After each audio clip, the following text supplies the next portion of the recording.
नमस्कार. आजच्या एपिसोडला जर शॉर्टमध्ये एक्सप्लेन करायला जाऊ तर ईश्वरी खूप जास्त खुश असते की आजीने तिला नाचून म्हणून स्वीकारलंय. ती अर्णवला अक्षरशः मिठी मारते आणि स्वतःच्या मनातलं सगळं व्यक्त करत असते. तेवढ्यात अर्णवला फोन येतो आणि तो तिथून निघून जाणार आहे. मीनवाईल इकडे वल्लरीने जो काही प्लॅन रचलेला असतो तो खूप चांगल्या प्रकारे तोंडावर पडल्यामुळे तिला खूप टेन्शन येतं. तेवढ्यात मामा येतात आणि मामांना तिच्यावरती डाऊट येणार आहे. चला बघूया डिटेलमध्ये आजच्या एपिसोडमध्ये काय काय घडले. नमस्कार. आजच्या भागात आपण बघणार आहोत ईश्वरी इकडे खूप खुश असते की आजीने तिला नाचून म्हणून स्वीकार केलं आणि वरून आजीने तिला आशीर्वाद सुद्धा दिला होता की तुम्ही दोघं सुखाने संसार करा. तेव्हा अर्णव विचारतो काय झालं, तू आज खूप खुश दिसते. तेव्हा ती म्हणते हो सर, मी खूप जास्त खुश आहे. फायनली आजीने आपल्या दोघांचा संसार आणि आपली जोडी एक्सेप्ट केली आहे. तुम्हाला माहिती नाही मला किती आनंद झाला आहे. ती अर्णवला मिठी मारते. तेव्हा ती म्हणायला लागते सर, माझ्या मनातलं जे काही दडपण होतं, जी काही भीती होती ना, ती सगळी निघून गेली आहे. कारण की आज आजीने मला सून म्हणून एक्सेप्ट केलं आहे. ही खरंच खूप मोठी गोष्ट आहे. तेव्हा अर्णव म्हणतो ही तर तुझ्यासाठी खरंच खूप लॉटरी लागण्यासारखं आहे ना. तेवढ्यात ईश्वरी काही बोलायला जाईल. अर्णवला फोन येतो आणि तो म्हणायला लागतो सॉरी पण मला आता जायला लागेल. तेव्हा ईश्वरी म्हणते सर काही हरकत नाही. अर्णव लगेच शिर्क्यांशी बोलत बोलत तिथून निघून जातो. पण ईश्वरी स्वतःच्या आनंदामध्येच असते तर दुसरीकडे वल्लरी अक्षरशः संतापलेली असते. तेव्हा ती म्हणते मी इतक्या मुश्किलीने ओल्ड लेडीच्या मनामध्ये ईश्वरीबद्दल विष पेरलं होतं. कुंडलीचा एवढा मोठा कांड केला होता पण तरी सुद्धा या सगळ्या गोष्टी आता माझ्या हातातून निस्तरून गेल्या आहेत. पण जाऊ दे, माझ्याजवळ तो बॉक्स आहे. पण अर्णव या कुंडली प्रकरणाच्या मुळापर्यंत नाही जावा. जर तो गेला तर तो माझ्या कशापर्यंत पोचू शकतो. मला काहीतरी करायला लागेल आणि पहिली गोष्ट ते बॉक्स मला लवकरात लवकर मिळवायला लागेल. तेवढ्यात तिथे मामा येतात आणि म्हणतात काय ग, मनातल्या मनात विचार करून झाला असेल तर आता तुझ्या डोक्यात सुरू तरी काय आहे. तुला वाटतंय ना आजचा दिवस खूप छान होता, म्हणजे आईने ईश्वरीला सून म्हणून एक्सेप्ट केलं. आता तू सुद्धा कर की. दुसरीकडे ईश्वरी इकडे गणू बाप्पांच्या जवळ जाते आणि म्हणते खरंच खरंच मनापासून खूप थँक्यू. तुला माहिती नाही आज मला किती आनंद झाला आहे की फायनली आजीने मला एक्सेप्ट केलं. खरंच याच्या जास्त काहीच माझ्यासाठी इम्पॉर्टंट नव्हतं आणि तू जे केलं आहेस ना त्यासाठी खरंच मनापासून थँक्यू. इकडे मामा म्हणत असतात काय मग आता हे कुंडली प्रकरण कसं झालं असेल ग, मला तर खरंच समजत नाही. अचानक ईश्वरीची कुंडली कशी काय बदलली, हे सगळं काय झालं. म्हणजे आईने आता ईश्वरीला एक्सेप्ट सुद्धा केलं ना. तेव्हा ती म्हणते आईने एक्सेप्ट केलेलं असो पण ती ईश्वरी जास्त वेळ या घरात राहणार नाही. ती लवकरच या घराच्या बाहेर जाईल. तुम्ही बघतच राहा.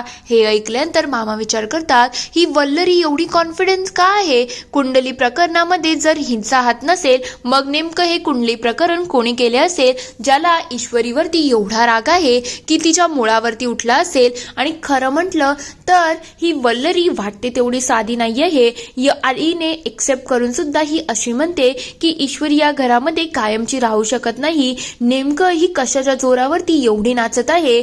त्या बॉक्सच्या तर नाही ना, त्या बॉक्समध्ये नेमकं आहे तरी काय ज्यामुळे वल्लरी एवढी कॉन्फिडन्स फील करते.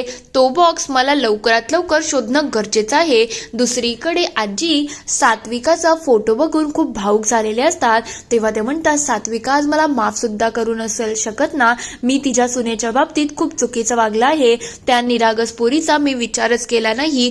खरं म्हटलं तर ईश्वरी किती चांगल्या मनाची आहे. ती सगळ्यांना जपून घेते. पण मी कुंडली प्रकरण एवढं धरून ठेवलं की तिचा सतत मी छळ केला. तेव्हा अंजली म्हणते आजी तू मुद्दाम तर काही केलं नाही ना, मग सोड ना एवढा या सगळ्या गोष्टीचा नको ना विचार करू. तेव्हा ती म्हणते पण मला या सगळ्या गोष्टी आता मनाला लागत आहेत कारण की ईश्वरी इतकी चांगली आहे. खरं म्हणजे सात्विका तुझं कौतुक करावं.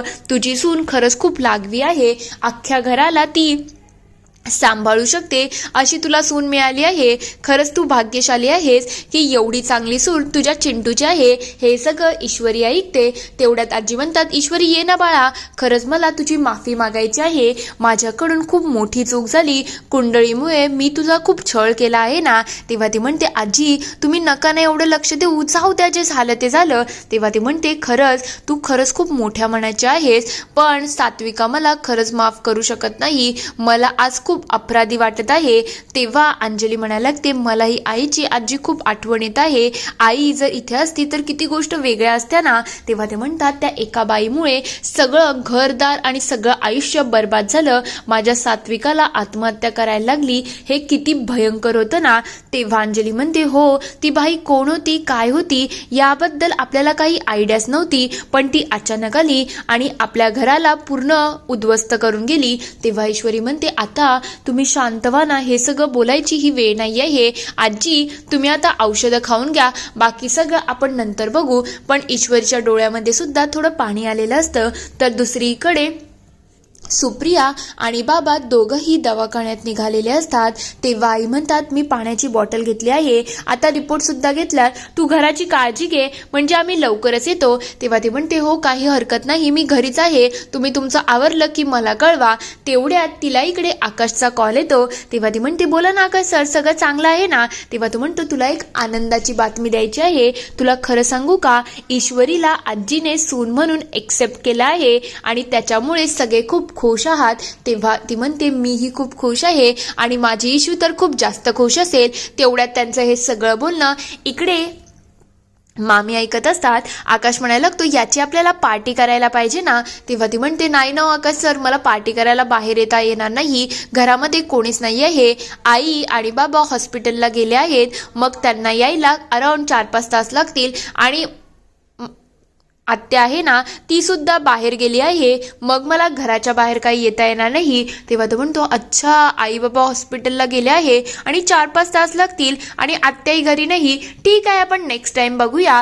तेव्हा तो लगेच फोन कट करतो. हे सगळं ऐकल्यानंतर वल्लरी खूप खुश होते आणि विचार करते, तिच्याजवळ बॉक्स तर आहे आणि आता घरात सुप्रिया आणि तिचा नवरा वाटतं बाहेर गेलेला आहे, म्हणजे या संधीचा मी खूप छान प्रकारे फायदा उचलू शकते आणि त्या नम्रताला गुंडाळणं खूप सोपं आहे.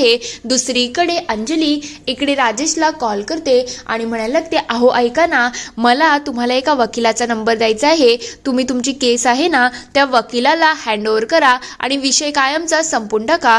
तेव्हा तो म्हणतो, काय झालं अचानक दुसरा वकील कसा काय. तेव्हा ती म्हणते, अहो मी काय करू, माझ्या चेहऱ्यावरती स्पष्ट दिसत होतं की मला किती टेन्शन आलं आहे, म्हणून चिंटूने सजेस्ट केलं की ते देशमाने वकील आहेत ना त्यांना सगळी केस द्यावी आणि ते सगळं हँडल करतील. तेव्हा तो म्हणतो, ठीक आहे, पण मी तुला सांगितलं होतं ना अंजली, हे सगळं चिंटूला सांगायची गरज नव्हती, पण तू का सांगितलं ग. तेव्हा ती म्हणते, अहो मी काय करू, त्याने मला इतकं खोदून खोदून विचारलं की मला राहवलं नाही. आणि कसं आहे माहिती का, एकदाची ही केस त्यांच्याजवळ गेली ना आपल्या डोक्यावरची टांगती तलवार निघून जाईल. तेव्हा तो म्हणतो, हो ठीक आहे, पण तू ते पैशांचं काही मॅनेज करणार होती ना, काही झालं तरी त्यांना मला पैशांचं नुकसान द्यायचं नाही.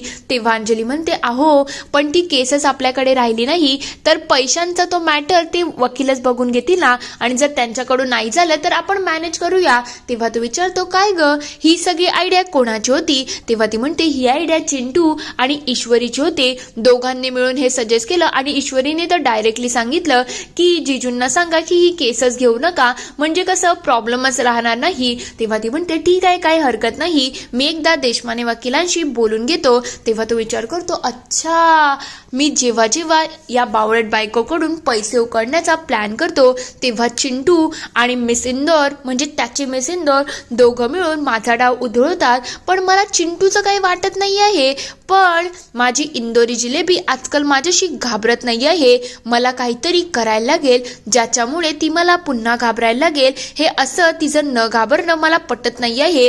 तिच्या डोळ्यामध्ये माझ्यासाठी भीती कायमच असायला पाहिजे आणि त्यासाठी आता मी पुन्हा काहीतरी कटकारस्थान करेल, पण त्या पहिले मला माझ्या बायकोला इकडे बोलवायला पाहिजे, म्हणजे मला काहीतरी पैशांचा जुगाड करायला लागेल. कारण की माझी बावळट बायको आहे ना तीच माझ्यासाठी पैशांचा जुगाड करू शकते.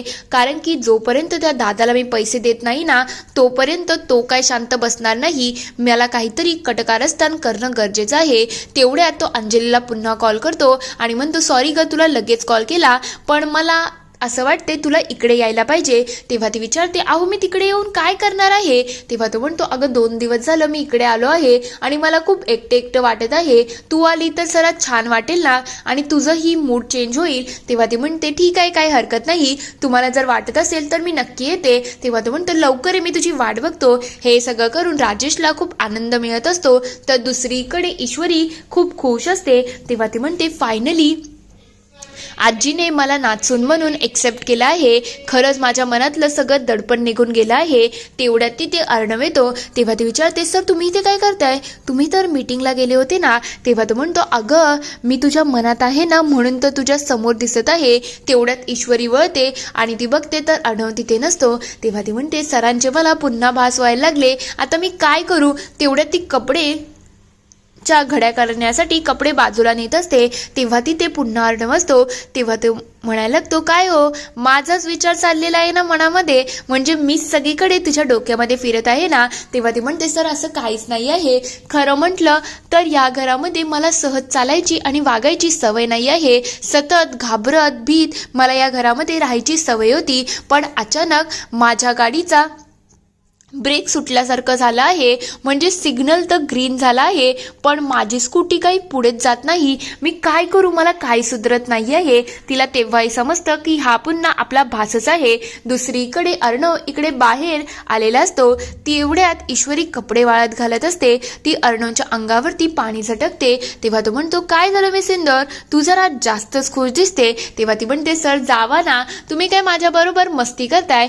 तेवढ्यात अर्णव तिचा हात हातात पकडतो आणि ईश्वरीला मागून मिठी मारतो आणि दोघं एकत्र कपडे वाळत घालत असतात. तेव्हा ईश्वरी म्हणते सर काय सुरू काय आहे तुमचं. तेव्हा तो म्हणतो अगं तुझं काय सुरू आहे, एकदाच तुझ्या मनात जे काही आहे ते बोलून टाक ना, तुझं प्रेम व्यक्त करून टाक. ईश्वरी हे सगळं ऐकल्यानंतर विचार करायला लागते. खरंच मला सरांचे खूप जास्त भास व्हायला लागले आहेत. मला आत्ता तरी माझ्या मनातलं त्यांना सांगणं गरजेचं आहे. ती खूप खुश असते. इथे एपिसोड संपतो. पुढील भागात आपण बघणार आहोत ईश्वरीने अर्णवसाठी सगळं डेकोरेशन केलेलं असतं. तेव्हा ती म्हणते सर या गुलाबाच्या पाकळ्यांनी इथे पुढे येणार आहेत आणि त्यानंतर मी अशी रस्सी खेचेल आणि सगळी फुलं त्यांच्यावरती पडतील आणि त्याच्याबरोबर काही फोटोही पडलेले असतात. त्याच्यामध्ये सुप्रिया आणि अर्णवचे पप्पांचा फोटो असतो. हे बघता ईश्वरी म्हणायला लागते म्हणजे माझी आईच होती ज्यांच्याबरोबर सरांच्या वडिलांचं अफेअर होतं का, आणि त्याच्याचमुळे त्यांच्या आईने आत्महत्या तर केली नसेल ना. तेवढ्यात तिथे अर्णव येतो आणि म्हणतो मिस इंदौर काय सरप्राईज आहे माझ्यासाठी. हे ऐकल्यानंतर ईश्वरीच्या पायाखालची जमीन चाललेली असते. इथे हा पूर्ण एपिसोड संपतो. खरंच ईश्वरी आता अर्णव समोर सगळं सत्य सांगू शकेल की नाही, तुम्हाला काय वाटतं ते मला कमेंटमध्ये नक्की कळवा. व्हिडिओ आवडला असेल तर लाईक शेअर सबस्क्राईब करायला विसरू नका. Thank you for watching.